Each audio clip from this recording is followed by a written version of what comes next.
Do you ever feel like everyone's dropping songs, building their fan base, and making moves, seeing all the success, and you're still sitting here on the sidelines waiting for your shot or your perfect moment? Well, I can totally relate to that. I've been doing music now for over 15 plus years, and I still feel like sometimes when I'm looking on social media, it's like, why am I not further? I'm looking in the mirror, it's like, why am I not further along? And in this video, I want to encourage you, I want to inspire you, and I also want to kick your butt that, look, you are where you are right now, and it's not so much about where you've been, but where you're going and where you can go and your possibilities, because you're just getting started. I believe that your steps are ordered by God. I believe that there's a plan and there's a purpose for your life, whether you believe in God or not. But I just know that it's not about how you start, but it's about how you finish. And those that stay in the game make it. I think about the story of Jelly Roll. I'm really a big fan of his music. I never even heard of him for a few years ago. And a lot of fans hadn't, because he's like 39 years old. He's got 16 million monthly listeners, but he didn't have that success until only just a few years ago.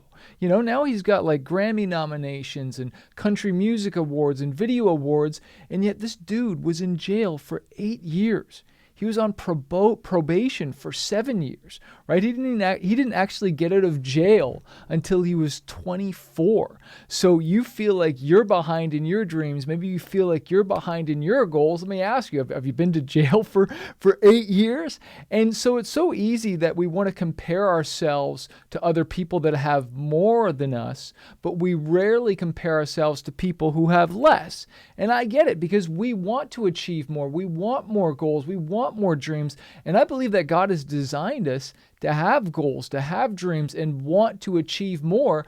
But I believe that we can be thankful, we can have gratitude while trying to achieve more. I've toured over 22 different countries. We've sold hundreds of thousands of albums, not like digital downloads. We sold those too, but like actual physical albums. And we've got millions and millions of streams. And sometimes I still want more. I still want to achieve more. I still want to do more things, but I know I've got to be thankful while achieving more. And I just want you to know that, look, you're not too late. Action fuels success. If you can get focused on one thing and just really work on that, follow one course and still successful, and stay on that path and work on that, you can achieve your dreams. You can achieve your goals. But sometimes it's getting rid of the distractions. It is turning off Netflix and YouTube and social media, because I really do want to inspire you today, but I don't want to just inspire you without you taking action, because inspiration without action is just entertainment. And that's what we do as entrepreneurs, right? We watch these inspirational videos by different people: Alex Hormozy, Tony Robbins, Russell Brunson, Brendon Burchard, name your favorite guru, so to speak. But we get inspired about that stuff. But it's like, okay, what am I going to do? I got this one idea now. Let's act on it. Because one, action or acting on one great idea is better than 1,000 good intentions. And you're like, yeah, I should do that. I should write that song. I should reach out to that person and write with them or collaborate with them. Do it. Do it now. Do it today. Don't put it off. But I'm 45 years old now. And I'll be honest with you, sometimes I feel like I should be further along, and I'm also very thankful for where I've been. But sometimes I'm just like, man, I look at other people that are younger than me and they're further along. Can put some comments below if you ever have felt like that. Just be honest with me, right? But then I look at these stories of Jelly Roll. I look at this story of Charles Bradley, okay? And I don't know if you've ever heard of this guy, but he's got 1.9 million monthly listeners, okay? And that just proves, again, you don't have to be a household name to be successful. And this guy spent years struggling in poverty, working all these crazy jobs. He became this James Brown impersonator, and it wasn't until his 60s that he got a record deal. Okay, 62, and then he ended up getting, so many album sales, and now he's got millions of monthly listeners, and he's 62, right? And we feel like we're too old or we're too young or we can't make it, right? I also look at Susan Boyle, okay? She's got 612,000 monthly listeners, okay? She became that overnight sensation after auditioning for Britain's Got Talent in 2009 at the age of 47, okay? And now she ended up selling millions of copies globally of her album, right? And it doesn't stop there. Maybe you've seen the movie. I read the book first called Grinding It Out. There's a movie called The Founder. And what's that story about? Ray Kroc, the McDonald's story. And he didn't even partner with the McDonald's brothers like it shows in the movie until he was 52. So he didn't start this brand new dream until he was 52. He had tried all these other things. And you think it's too late, right? Jelly Roll, who went to jail, I lost my dad to suicide. Maybe you've been abused. Maybe you've gone through different things. I don't know your story. But one thing I do know about your story is that it's not done yet. You're still writing it right now. And I encourage you to write through the pains, write through the difficulties, write songs about it, right? What's that story about the guy that got cheated on by his wife? One guy, jumps off the bridge. The other guy writes an amazing heartbreaking song about it and makes millions of dollars, right?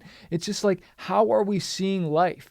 Tony Robbins says, stop looking at life happening to you and start looking at life happening for you. Look at the opportunities around you. How can I take this painful experience right now and write about it, make a video about it, help somebody with it, right? Like your songs, your music has the ability to either rock a party, inspire someone. I don't know what kind of music you make, but I do know that music pulls the heartstrings, right? And let's look at another person that started a lot later and went through a lot of crazy stuff. And if you haven't seen the movie for this one as well, it's the movie about Steve Jobs. It's the movie Jobs. There's two movies about him. I really like the one Jobs. It's got a lot less swearing and cursing in it. But at 46 is when the iPod took off. 46, right? And this is after he's gone through everything he's gone through, kicked out of his company and all kinds of crazy stuff, right? Heartbreaks, divorce, all kinds of crazy stuff. And then 52 is when he brought us this, the iPhone, right? 52 years old. So I don't know where you are, but I just know that you have a purpose and there's a plan for your life. There's a calling. God's been knocking on your heart. But you got to stop listening to that voice of fear and start listening to that voice of faith. 2 Timothy 1:7 says, I wasn't born with a spirit of fear, but of power, of love, and a sound mind. In the Christian circles that I come from, we always say, I can do all things through Christ who strengthens me. Well, why don't you do something then? Why don't you stop living in fear? Stop being this person that talks all these cute sayings. Show me. The Bible even says, faith without works is dead. Do something. Get up and move. And you know what I find as well too? When I'm depressed or I'm discouraged or just not feeling it, when I move and start just getting involved in something. Sometimes I just got to get into a song. Maybe I got to go for a run. Maybe I got to go for a walk or go to the gym and get those natural dopamine endorphins instead of hitting the bottle or whatever or trying to numb the pain or, just watching another show, watching other people live their dreams instead of me living mine. And one thing I just want to encourage you, this is really going to hurt, is that I don't have a favorite sports team. Okay? Unless it says Manafest or Greenwood on the back, that's the team I'm fighting for. That's the team I'm rooting for. I'm from Toronto, right? The Raptors aren't, they don't know my name. I lived in California for a while. The Lakers don't know who I am. They're not my team. I can be like, yeah, they're my team. No, they don't know who I am. The team I'm fighting for is my team. Because if my team ain't winning, then no one's winning.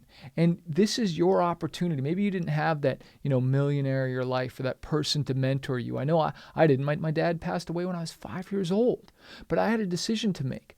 I could be that one that changes it for my family moving forward. I can achieve my dreams and make a difference, not in just my family's life, but other people's life. And I believe the same thing for you.